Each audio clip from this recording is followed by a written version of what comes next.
don't think many people know where I come from. I have basically started up a company that does third-party network audits for telecom operators. We also work very closely with the regulator in ensuring quality of service. In fact, we are the company that is providing the back end, or rather the development for the MySpeed portal, which has been launched by TRAI. And yes, coming back to the discussions out here. We were speaking to you for making our portal. That's correct. That's correct. Right, and then TRAI took it upon themselves to just do it themselves. Right. So, anyways, what I wanted to basically, there were 2 points that I wanted to make. First is when we talk about quality of service in any place, it is very important to define what is good quality of service, because everybody in this room as well will have a different definition. Right? I can say that, let's say this is a good chair, but in comparison to what? Right? And on what basis am I saying it's a good chair? Similarly, when somebody says there's good quality of service, we have to figure out what is his requirement of data. There could be some low-end user who is satisfied with very low speeds, and there are some users that, you know, even 5 Mbps is not good enough for them.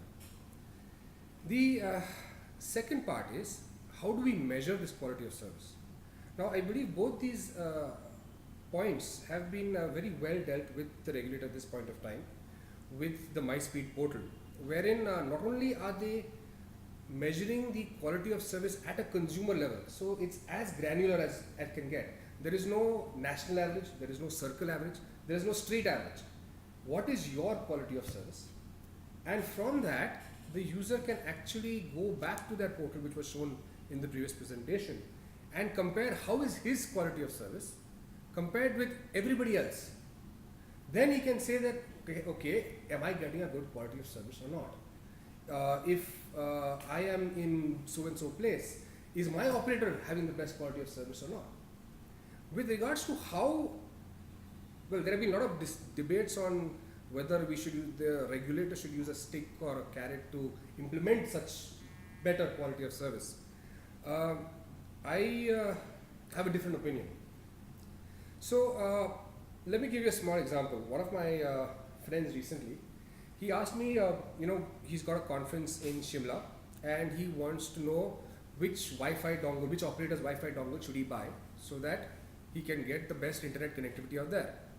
So I very basically told him, you know, TRAI has got this portal, why don't you go to it and check it out. You can actually go to that street view and see what is your coverage, and then you'll figure out which operator to buy. And that itself, I think, is the biggest carrot or a stick. There is no bigger carrot that the regulator can give an operator than giving him more customers. And there is no bigger stick that the regulator can put on the operators than saying you're going to lose customers. With this transparency that the portal has got about, I think it is going to revolutionize the way quality of service is gauged in the country, and soon we should be at par with most first world countries in terms of the quality of service. There were, yes, please. Forgive me if I'm a little skeptical, but yes. No, I like to be optimistic. Yeah, true. As Mr. Vikram has very rightly pointed out, that we today use maximum bits per megahertz, and it is a known fact. Now, with larger and larger spectrum going out, though I do have a very controversial idea of how spectrum should be auctioned, but I will reserve that for later.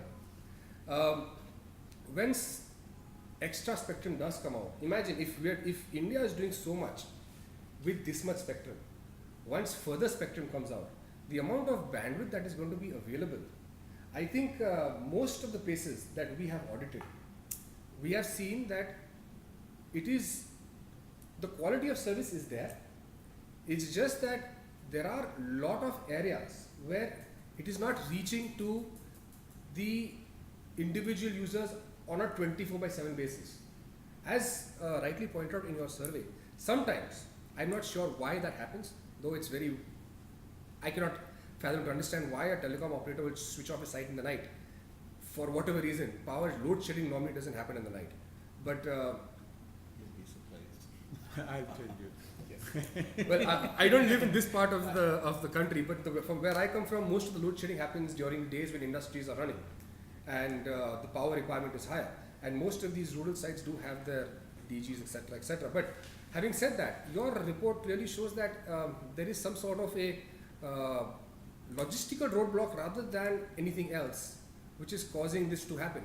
Downtime is something which is I have never witnessed it, but if it's there, then I'm sure that he will look into it and see how best it can be resolved.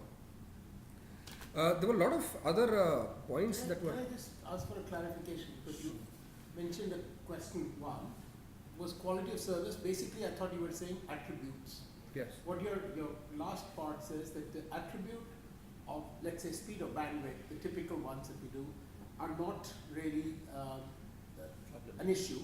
And it's really what, to draw the analogy with power that you've made, it's really the reliability and availability of the service. It is both. So let me just give you a brief on that. There is no trade-off between the two, but they are orthogonal. But what you're saying is one, if you were to plot it, it's sort of a very narrow. It's a very narrow tightrope walk, so to yeah, speak. the shape of that curve is very. But so as already mentioned before, it also depends on the load to a network. As everybody knows, for example, if one site can handle let's say 100 Mbps on whatever technology that is there, if there are 100 people latching onto that site, there is no way you can give more than 1 Mbps on an average. But because of usage patterns, where one person may not be continuously downloading and streaming, the quality of service will increase.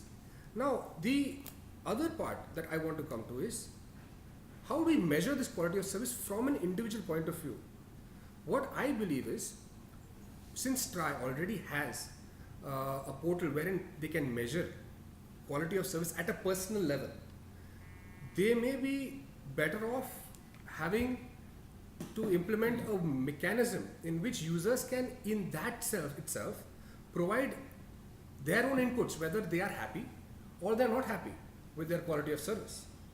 And that can give a sort of score which the user can see that people in this area are so much happy. Not only that, I think there is one more recommendation that Dr. Ajay Shah gave, wherein users can see in any area that they are, how good is the quality of service that their operator provides at that point, at that area. It's an amazing concept, and we're actually already developed a prototype of that, which is available on my phone. I can show it to anybody.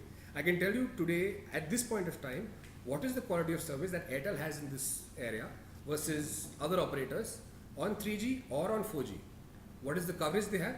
And I'm sure that this will get implemented pretty soon with the regulator as well. So I think we are working with the regulator as well as operators to have the best possible path forward.